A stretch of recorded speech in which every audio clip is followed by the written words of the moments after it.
Assalamu alaikum wa rahmetullahi wa barakatuhu. Alhamdulillah wa salatu wa salamu ala rasulillah. Me emrin e Allahut mëshiruesit mëshirëbërësit.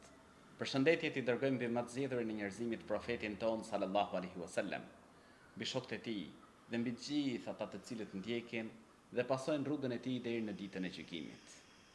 Jemi në prag të festës më të madhe që ne si musliman kemi, festës së Kurban Bayramit. Profeti alayhis salam, kur shkoi në Medinë, i gjeti medinasit që festonin festat të tyre. E pyet Enesin, Zoti qoftë i kënaqur prej tij. Enesi i thot, o i dërguar i Zotit, këto festa na kanë mbet qysh në kohën e ignorancës. Profeti alayhis salam i thot, ju a ka zëvendësuar ato Allahu me dy festa më të mira, me Fitr Bayramin dhe Kurban Bayramin. Dhe ne jemi në prag të festës së Kurban Bayramit. Me Hoxh Ismailin do të flasim për Kurban Bayramin. Do t'i bëj Hoxhës pyetjet tuaja rreth festës së Kurban Bayramit. Hoxhë i nderuar, e fillojmë me tekbiret e Bayramit. Kur fillojnë tekbiret e Bayramit? Kur përfundojnë dhe çfarë kuptimi kanë tekbiret? Elhamdulillah, wassalatu wassalamu ala rasulillah. Falënderimi takon Allahut, lavdërimi dhe paqja qofshin me njeriu më të mirë, të dërguarin ton Muhammedin, familjen e tij, shokët e tij, dhe me gjithë ata të cilët ecin në rrugën e tyre deri në ditën e gjykimit. Tekbiret që bëhen pas namazeve farze, fillojnë që ditën e nesërme, pas namazit të sabahut ditën e nesërme, që është dita e Arafatit. Dhe vazhdojmë të bëjmë tekbire deri në ditën e tretë të Teshrikut, që është dita e 13 Dhulhixha, pra deri në namazin e ikindis të ditës së 13 të muajit Dhulhixha. Kështu bëhen plot 5 ditë. Dita e Arafatit, që kësaj radhe i bie dita e Ejta, dita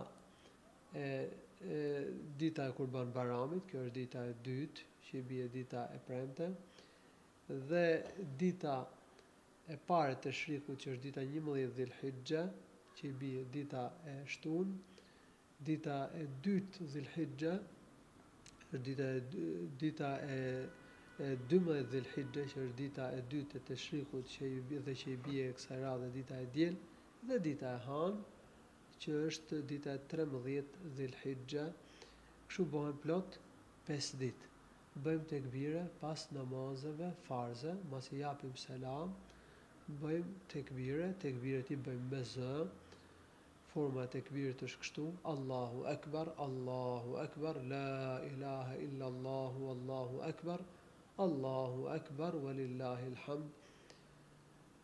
Allahu Akbar, do të thonë Allahu është më i madhi, la ilaha illa Allah, s'ka të adhuruar me të drejtë përveç Allahut, s'ka zot tjetër përveç Allahut, askush dhe asgjë nuk e meriton të adhurohet përveç Allahut të lartësuar.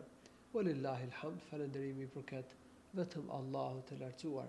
Me këtë formë dhikri, formë tekbiri, ne e para madhrojmë Allahun. Allahu është më i madhi, ai është më i rëndësishmi.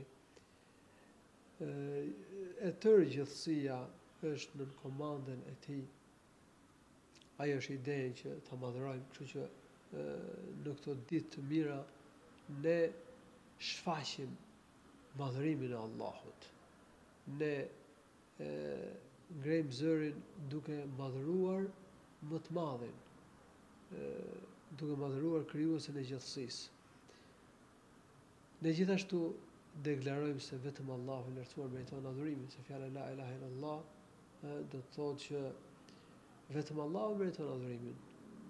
Adhurimet nuk i meriton askush tjetër përveç Allahut. Kështu namazin ne e falim vetëm për Allahun, ne i falim vetëm Allahut, ne i lutemi vetëm Allahut, ne i presim kurbanet vetëm për Allahun e lartësuar. Prandaj muslimani kur pret kurbanin thot bismillah wallahu akbar, me emrin e Allahut, Allahu është më i madhi. Pra kafshët ne i therim për Allahun, dhe i therim me emrin e Allahut të lartësuar.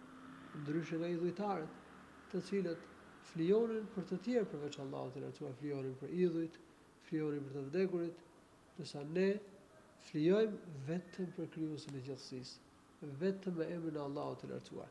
Pra gjitha adhurimet, gjitha rritjet fetare ne ja kushtojmë Zotit të gjallësisë. Dhe ky është kuptimi i fjalës la ilaha illa Allah. S'ka të adhuruar të vërtetë përveç Allahut. Askush dhe asgjë nuk i meriton adhurimet përveç Allahut të lartësuar. Lillahi alhamd. Shpreha lillahi alhamd do të thotë falënderimi për mirësitë i përket vetëm Allahut të lartësuar. Allahu ne ka bërë gjitha të mirat. Ai ka krijuar për ne rrezet e diellin, ai ka krijuar për ne rrezet e shiut, pa të cilat nuk ka jetë, dhe pa rrezet e diellit s'ka jetë, s'ka gjelbrim. Ai ka krijuar për ne burimet e ushqimit dhe të pijes. Ai na ka krijuar në formë më të bukur, njeriu është krijesa më e bukur e Allahut të lartësuar. Na ka dhënë shnetin, na ka dhënë syt për të parë, aftësinë për të folur, aftësinë e dëgjimit, na ka dhënë gjymtyrët, na ka dhënë shnetin, na ka dhënë familjen, na ka dhënë fëmijët, na ka krijuar në çift, na ka dhënë mundësinë që të plotësojmë dëshirat. Mirësia më e madhe që na ka bërë Allahu i lartësuar është dërgimi i profetit Muhammed, zbritja e Kuranit, me cilin ne njohim Zotin, njohim fenë e Allahut, njohim detyrat që kemi ndaj Zotit, njohim rrugën e Zotit, njohim përfundimin që do të kemi, se ka llogari para Allahut, ka ditë gjykimi, do ringjallemi, do dalim para Allahut, ka xhenet, ka xhehenem. Dhe njerëzit do ndahen ditën e gjykimit, një pjesë për xhenet, një pjesë për zjarrin e xhehenemit. Pra, mirësia më e madhe që na ka bërë Allahu i lartësuar, zbritja e Kuranit, është dërgimi i Muhamedit sallallahu alaihi wasallam, është udhëzimi në rrugën e drejtë. Kështu që për gjitha mirësitë, kur është mirësia më e madhe, ne deklarojmë falënderimin për Allahun. Walillahi alhamd. Vetëm Allahut i përket falënderimi për të gjitha mirësitë. Pra, forma e tekbirit që ne bëjmë në këto ditë të mira është një formë madhështore, madhrojmë Allahun, deklarojmë dhe shfaqim se adhurimi i përket vetëm Allahut, vetëm ai meriton, askush tjetër, asgjë tjetër përveç tij, dhe ja dim Allahut për mirësitë, falenderojmë Allahun subhanahu wa taala për të gjitha mirësitë. Kështu pra bëjmë tekbir që nga dita e Arafatit deri në ditën 13 Dhulhixha, mbas çdo namazi farz, ditën e Arafatit fillojmë mbas namazit sabahut, mbas selamit, dhe vazhdojmë deri në ditën e 3 të Teshrikut, që është dita 13 Dhulhixha, deri në ikindinë e asaj dite. Këto janë tekbiret e kushtëzuara me namazin, pas namazeve farze.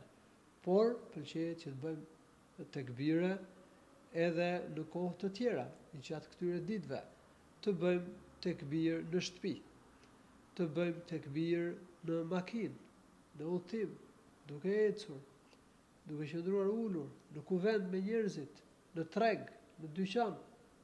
Pra, të bëjmë tekbire dhe në gjendje dhe raste të tjera dhe kohë të tjera, përveç tekbireve që bëhen pas namazeve farze. Abdullah ibn Umar radhiyallahu anhu, sikur se sillet në një transmetim, në ditët e Minas, janë ato ditët e Teshrikut, dita 11, 12, 13 Dhulhixha, bënte tekbir sikur se sillet në një transmetim pas namazeve farze, bënte tekbir në shtratin e tij, në çadrën e tij, se ishte me çadra në Mina, duke ecur dhe në kuvendin në mezhlis me njerëzit. Pra gjithë këto gjendje, në këto ditë ai bënte tekbire, madhronte Allahun subhanahu wa taala, domethënë kuptohet, kjo është ajo forma e tekbirit që përmendëm pak më parë, është transmetuar në mënyrë të saktë nga shokët e Profetit sallallahu alaihi wasallam. Umar ibn Khattab radhiyallahu anhu në këto ditë bënte tekbir në çadrën e tij në Mina. E dëgjonin njerëzit në xhami, edhe bënin tekbir me zë. E dëgjonin tekbiret njerëzit në treg dhe bënin tekbir hatta tartajja Mina tekbiran. Edhe Minaja kishte jehonën e tekbireve. Kështu që muslimani nuk duhet i vi zor që të bëjë tekbir në këto ditë të mira. Abdullah ibn Umar dhe Abu Huraira radhiyallahu anhuma shkonin në treg në 10 ditët e para të Dhulhixhës, edhe bënin tekbir me zë. Dhe njerëzit kur i dëgjonin bënin tekbir. Mirë, po tekbiret do t'i bëjmë me zë, por jo me kor, dhe jo me komand. Pasi nuk transmetohet që të parët e këtij ummeti kanë bërë tekbiret me kor, me një zë. Por secili bën tekbiret me vete me zë. Dhe nëse ngjon njëri duke bërë tekbir, bën atë tekbir nuk ka gjë. Mund të bësh kështu. Edhe nëse tekbiret dalin një herësh, po jo me komand, jo qëllimisht, prap nuk prish punë. Por jo ti bëjmë tekbiret qëllimisht me kor një herësh, pasi nuk është transmetuar diçka e tillë nga profeti sallallahu alaihi wasallam dhe shokët e tij. Ditën e Bajramit, ne fillojmë me faljen e namazit të Bajramit. Çfarë duhet kemi parasysh kur falim pra Bajramin, ose kur përgatitemi për të falë namazin e Bajramit? Pëlqehet që kur shkojmë për të falur namaz, para se të shkojmë të falim namazin e Bajramit, të marrim gusa, të bëjmë larjen e përgjithshme të trupit. E para kjo. E dyta, të veshim rrobat më të mira, më të bukura, pasi profeti sallallahu alajhi wasallam kishte një veshje të kuqe, por me vija, do jo krejt e kuqe, siç ka shpjeguar dietarët, dhe profeti e vishte këtë kastile për Bajram, siç ka treguar Abdullah ibn Abbas radhiyallahu anhu. Çka kuptojmë se është e pëlqyeshme me vesh rrobat më të mira kur shkojmë për të falur namazin e Bajramit. Të parfumosemi, sepse parfumosja është përsëri një gjë e pëlqyeshme në fen tonë. Pëlqehet në ditën e Kurban Bayramit që mos më ngrën diçka para faljes së namazit Bayramit, pra në mëngjes mos më ngrën gjë derisa të falim namazin e Bayramit, të therrim kurbanin dhe të ham diçka nga kurbani. Nëse është e mundshme që kurbanin ta therrësh menjëherë pas kryerjes së namazit të Bayramit dhe dëgjimit të hutbes, mund gatuar diçka që gatuhet shpejt e shpejt, siç janë për shembull mëlçit, edhe është suneti që të hash nga mishi i kurbanit. Por nëse, siç e tham, edhe kjo është e pëlqyeshme, nuk është detyrë, se mund ndodh që besimtarit nuk i jepet mundësia që ta prejë kurbanin aq shpejt, sidomos në kushtet tona kur kurbanet nuk do priten brenda qytetit, po priten nëpër thertore, dhe derisa shkojë të marr kurbanin ta sjellë në shtëpi, do t'i duhet kohë. Pra, domethënë kjo është një vepër e pëlqyeshme, nëse besimtari e bën, merr sevap. E nëse nuk arrin të bëjë disa vepra të pëlqyeshme, nuk ka gjë, s'prish punë. Gjithashtu pëlqehet që të shkojmë në një rrugë dhe të kthehemi nga një rrugë tjetër. Kur shkojmë për të falur namazin e Bayramit, shkojmë duke ecur dhe ndjekim një rrugë ku shkojmë për të falur namazin e Bayramit dhe kthehemi nga rrugë tjetër. Përsëri nëse kjo është diçka, pra kjo është hyrje gjëra të pëlqyeshme, nuk është as detyrë. Nëse e bëjmë diçka të tillë është e pëlqyeshme. Gjithashtu është edhe çështja e tekbireve, por për tekbiret u fola pak më përpara që bëjmë tekbire pas namazeve farze, po bëjmë tekbire dhe në kohët e tjera dhe gjërat e tjera, kështu që dhe duke shkuar për të falë namazin e Kurban Bayramit ne bëjmë tekbire, dhe duke pritur për falën e namazit të Kurban Bayramit ne bëjmë tekbire, por do të vazhdojmë me tekbiret dhe ditën e Kurban Bayramit por dhe ditët e tjera pas saj, sepse dita e Kurban Bayramit do ta dimë që është dita më e madhe e vitit hyjnor.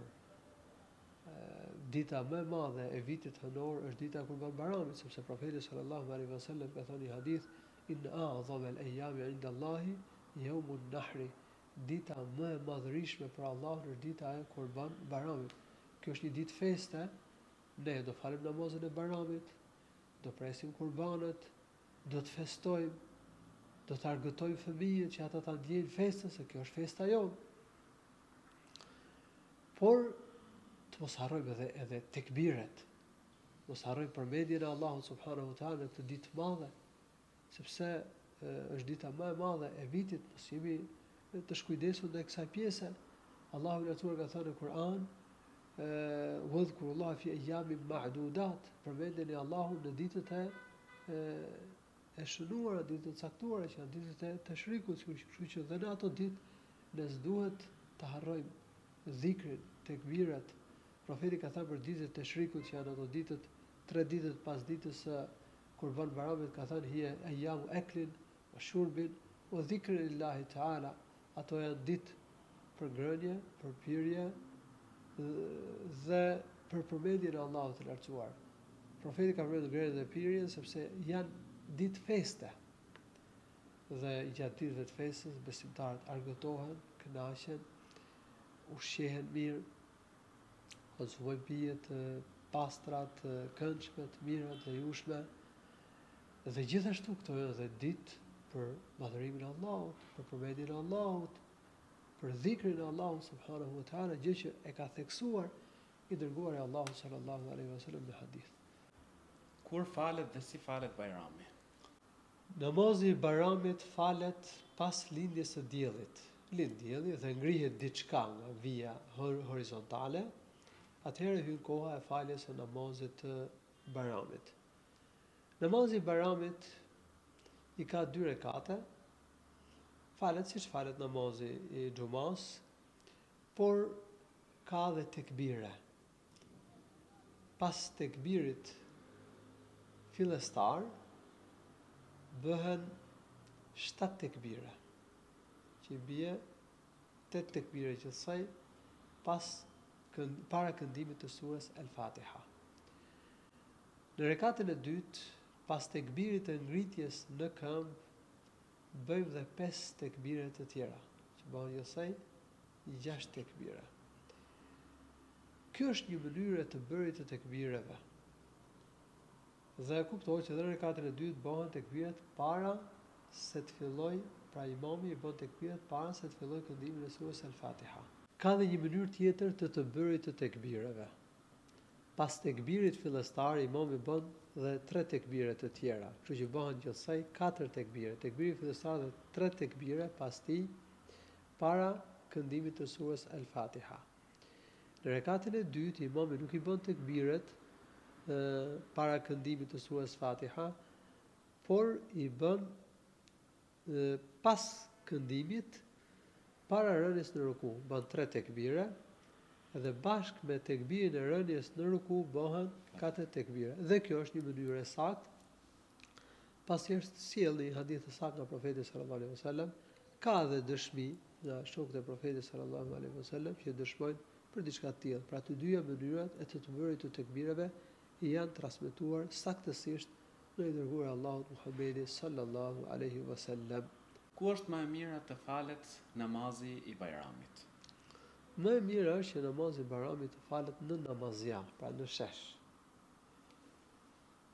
Kjo është më e mira, pasi profeti sallallahu alaihi wasallam, sikur se tregohet në hadithe, dilte dhe falte namazin e Bajramit bashkë me shokët e tij në namazjan, në shesh. Në rast nevoje, mund të falet namazi i Bajramit edhe nëpër xhamia. Namazi i Bajramit nuk ka as ezan dhe as ikamet. Gjithashtu, nuk ka namaz përshëndetje për namazjan, ose nuk përmendet që profeti sallallahu alaihi wasallam ka fal namaz para namazit të Bajramit dhe pas namazit të Bajramit. Kështu që s'ka namaz sunet para namazit të Bajramit dhe as pas namazit të Bajramit. Por, kështu që kush shkon me fal Bajramin në namazja, në shesh, nuk fal 2 rekate para faljes së namazit të Bajramit. As nuk fal sunete apo nafile pas namazit të Bajramit, pasi nuk është transmetuar diçka e tillë nga profeti sallallahu alaihi wasallam. Madje është transmetuar që profeti nuk ka fal namaz sunet as para Bajramit, as pas namazit të Bajramit. Por në qoftë se do të falesh namazin e Bajramit në xhami, atëherë para se të ulesh në xhami, qoftë edhe para namazit të Bajramit, pra do të falesh 2 rekate për shëndetje të xhamisë. Kjo është diçka e veçantë, domethënë, për xhamin. Çfarë gjykimi ka hutbja e Bajramit? A është detyrë ta dëgjojmë? Dëgjimi i hutbes së Bajramit nuk është detyrë, po sunet. Është një vepër e mirë. Nëse e dëgjon besimtari hutben, bën mirë. Nëse nuk e dëgjon, s'ka gjë, nuk merr gjuna. Por duhet bëjnë kujdes besimtarët. Kush nuk do të dëgjoj hutben, duhet largohet pa bërë zhurmë. pa shqetësuar ata të cilët po qëndrojnë të dëgjojnë hutben. Sepse është një dukuri jo e këndshme, jo e mirë këtu në disa sheshe në vendin tonë. Me të mbaruar namazin e Bayramit, çohen, fillojnë të përshëndeten me njëri tjetrin, flasin me njëri tjetrin, ndërkohë që imami mba hutben dhe ka njerëz që po dëgjojnë hutben. Nuk lejohet që ne të shqetësojmë ata. Dhe nuk lejohet që ne të bëjmë zhurmë duke bërë që ata të mos kenë mundësi të dëgjojnë hutben. Por kush nuk do të dëgjojë hutben, të largohet dhe përshëndetjen gjërat mund të bëhen domethënë diku në një vend tjetër ose nëse do përshëndetesh me një besimtar, të përshëndetesh pa bërë zhurmë, pa ngritur zërin, pa shqetësuar njerëzit që janë duke dëgjuar hutben. Nëse në një ditë qëllon Bajrami edhe Xhumaja, a e kemi detyrë ta falim Xhuman?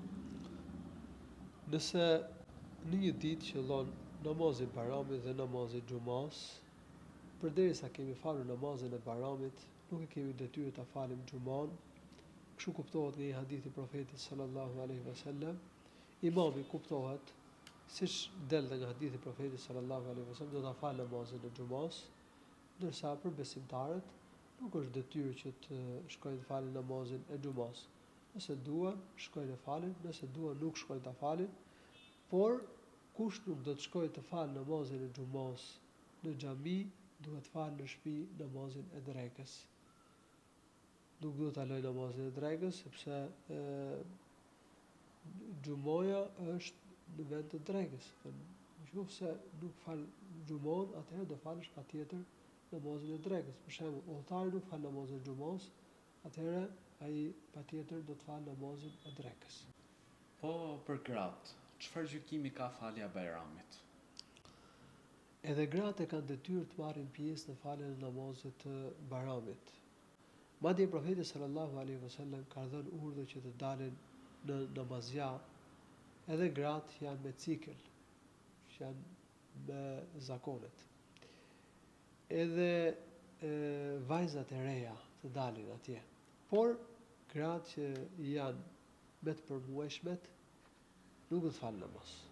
Do të marrin pjesë vete në namazja, do shkojnë në namazja, do rrinë veças, jo në rreshat e grave që falin namazin e Bayramit, dhe atje do të jetë pranishme kur të bëhet këshilla, kur të bëjnë lutje besimtarët. Kështu ka përmendur profeti sallallahu alaihi wasallam në hadith të saktë.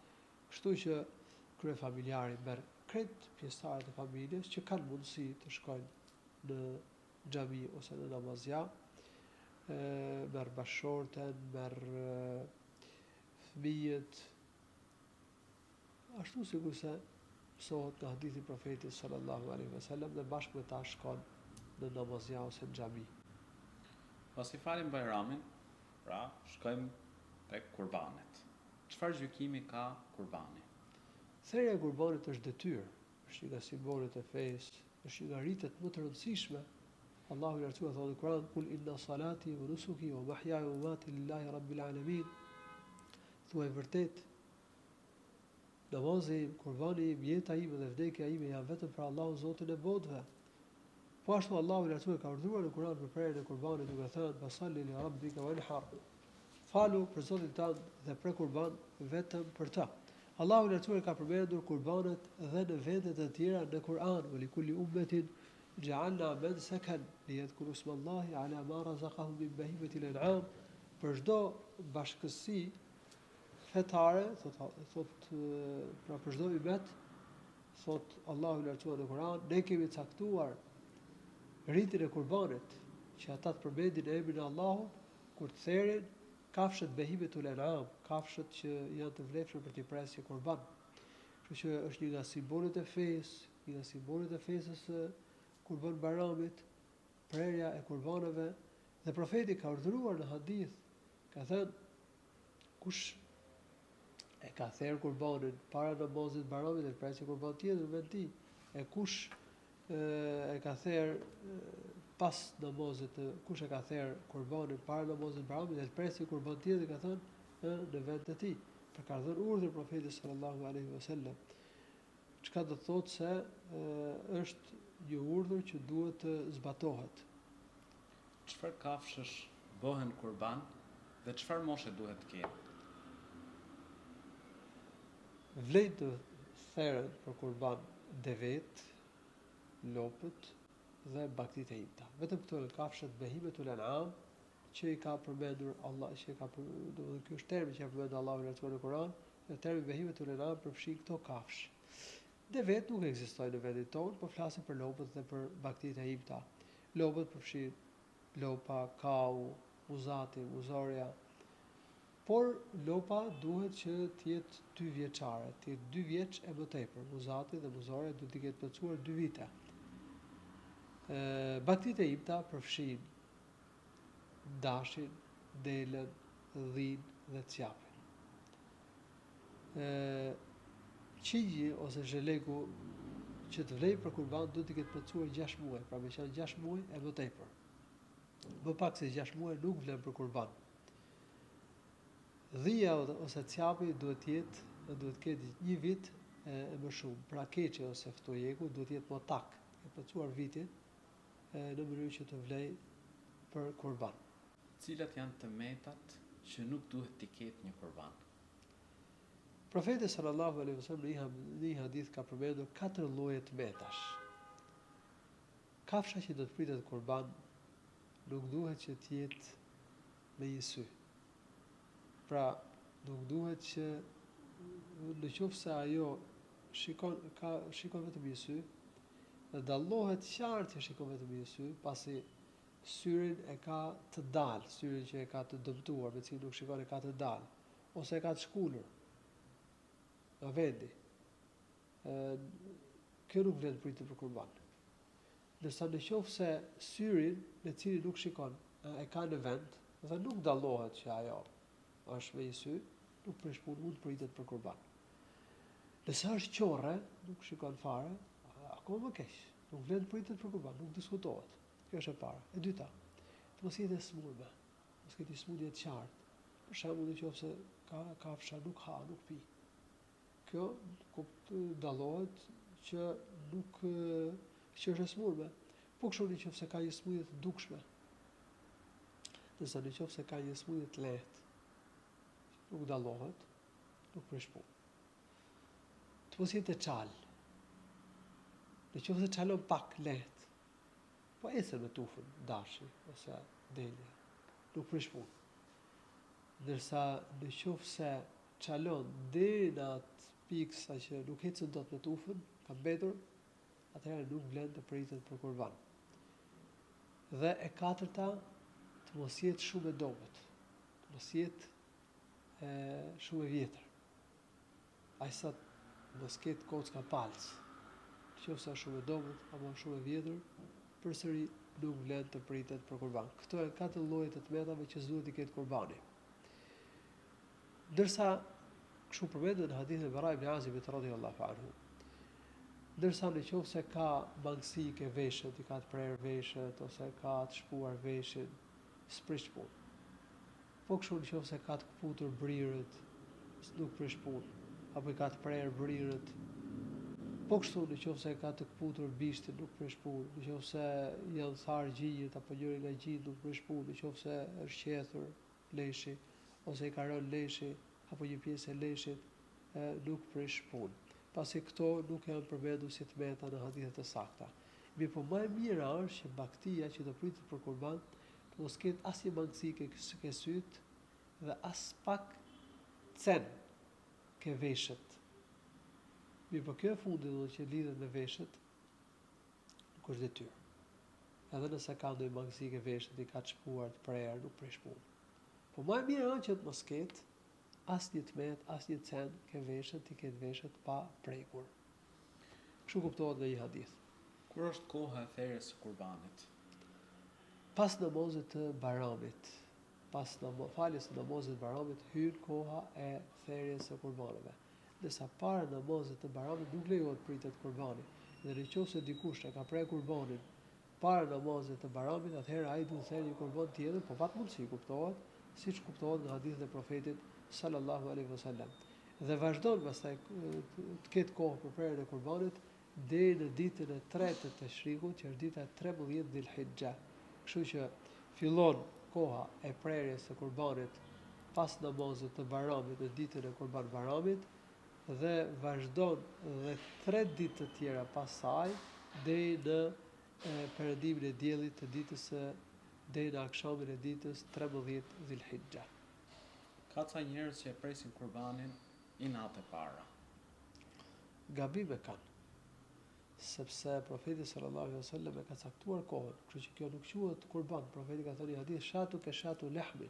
Ka thënë profeti sallallahu alaihi wasallam, kafsha që ke therrur është mish për ty dhe për familjen tënde, por nuk të vlen si kurban, nuk të pranohet si kurban. Kjo është kuptimi i fjalëve të profetit sallallahu alaihi wasallam.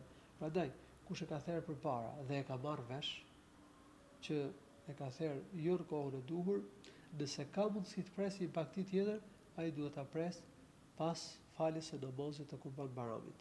Cili është kurbani më i mirë? Profeti sallallahu alaihi wasallam ka therrë desh.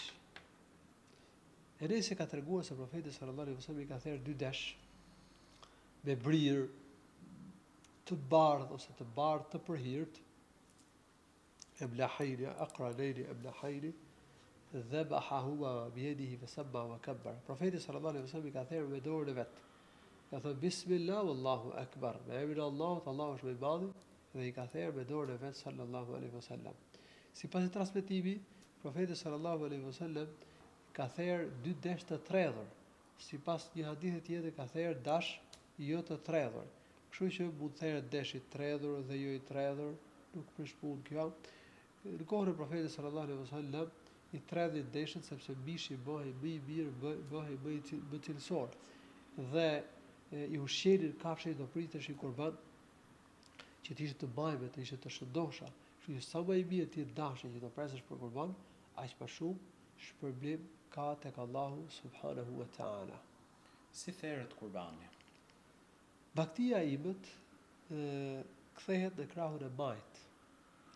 Me kokën nga kibja, në krahun e majt, dhe kasapi ose besimtari që do ta therrë do ta mbaj kokën e kafshës me dorën e majt, do ta therrë me dorën e djathtë në fyt, do t'ja vendos këmbën tek qafa dhe do ta therrë në fyt. Para se ta therrë, duhet të ketë kujdes që thika të jetë e brehet.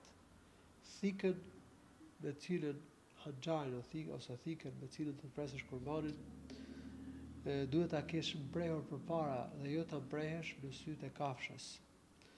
Profeti sallallahu alaihi wasallam e pa një burr duke e mbrehur thikën në sytë e kafshës dhe tha: "Pse nuk e mbrehe thikën më përpara? A dëshiron që kjo ta vuaj therrjen pra disa herë e turid dhe tubitaha mautat?" Profeti ka urdhëruar që të mbrehet thika.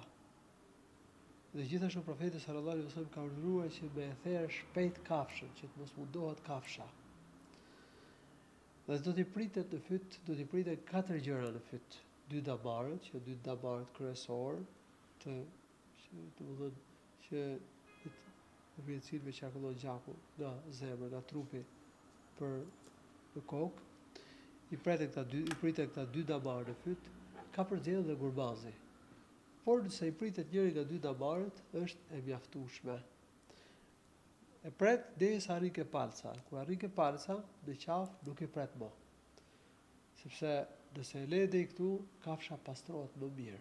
Gjithsesi, edhe nëse dikush e pret palcën, nuk prish punë. Por para therrjes së kafshës duhet me thënë bismillah. Kjo është detyrë. Bismillah. Pëlqehet që pasi thua bismillah, thuash wallahu akbar, thuash dhe fjalët Allahumma minka wa lak, Allahumma taqabbal minni wa min ahli bayti aw hadha anni wa ahli bayti.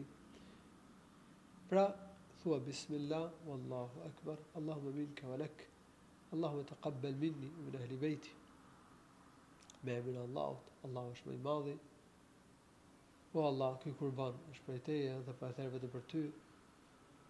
O Allah, pranoj ky kurban prej meje dhe prej familjes time, ose po e pres të kurban për ty dhe po e pres të kurban për vete dhe për familjen time. Për sa mjafton një kurban? Një kurban, një bakti e imët, mjafton për një familje. Siç tregon hadithi që ka sjellë Abu Ayyub al-Ansari radhiyallahu anhu. Një lop mjafton për 7 veta, për 7 kurbane, kështu që mjafton për 7 familje. Si ndahet kurbani? Një pjesë e kurbanit është detyrë që t'u jepet të varfërve, sepse Allahu ka urdhëruar që me ushqyer nga mishi i kurbaneve me ushqyer të varfërit. Ka përmendur këtë në Kur'an. Nuk është problem se sa jep, sa më shumë me dhënë, aq më mirë, por sadopak që t'i japësh nga mishi i kurbanit të varfërit e ke kryer detyrën, por nuk duhet që me lanë pa dhënë gjë, sepse është një urdhër kuranor.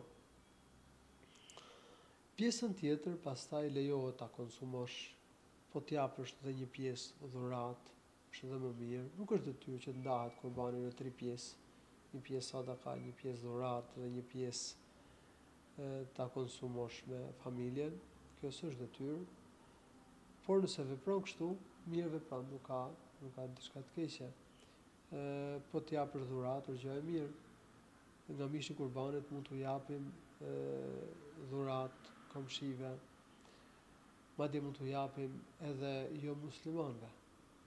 Po ata që janë në emigrim dhe nuk kanë mundësi ta presin kurbanin atje ku janë, si të veprojnë? Prerja e kurbanit është një nga simbolet e fesë dhe nëse ata munden ta presin kurbanin aty ku janë, kjo është më e mira që të shfaqin këtë simbol, këtë rregull të fesë dhe ta shohin muslimanët, ta përjetojnë këtë rit fetar edhe pjesëtarët e familjes. Se siç e përmenda pak më përpara, pëlqehet me e therr vetë me dorën tënde. Nuk është detyrë ta therrësh me dorën tënde, mund t'ja lësh edhe kasapit. Pëlqehet të hash nga mishi i kurbanit. Por gjithsesi